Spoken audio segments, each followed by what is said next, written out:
निर्गमन पुस्तकाच्या 30 आणि 3व्या अध्यायांत आम्ही मोइजेची देवाक वळख आसचे विशीं, मोइजेन देवा लागीं एका इश्टा भाशेन मुखामुखी उलोवचे विशीं आनी गणना पुस्तक अध्याय 12 वाक्य 3 हांगासर मोइजे संवसारांतलो बोव खालतो मनीस आसलो म्हणले विशीं आयकता.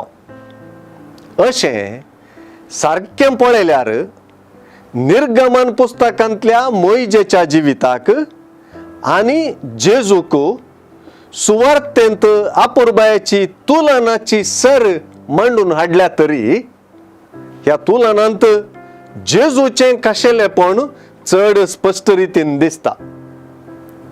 मातेवाचे सुवार्थेची आयची उतरां मातेवाचे सगळे सुवार्थेच्या संदेशाचो सारांश म्हणयेत. हेर उतरांनी सांगचें तर सगळी मातेवाची सुवार्ता आज आमी नियाळच्या मातेवाचे सुवार्थेंतल्या उतरांचे विवरणच म्हणयेत. जेजू आपल्या काळजा विशीं उलयता, पूण आयची सुवार्ता मातेवाचे सुवार्थेचे काळीज ससय.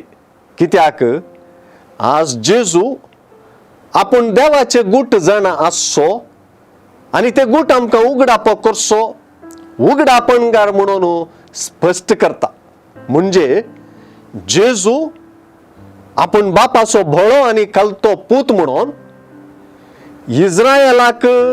इस्रायल परजेक दिल्लें आपोवणें आपणा थंय शेवटाक पावला म्हणून नियमशास्त्र आनी सर्व जानवाय आपणा थंयच वा आपल्या व्यक्तित्वांतच रोमन आसात म्हणून आनी देवाची खुशी संपूर्ण तरान आपूण व्यक्त करता म्हूण उगडापें करता आनी आमकां सर्वांक ताच्या विशेवाक आपयता.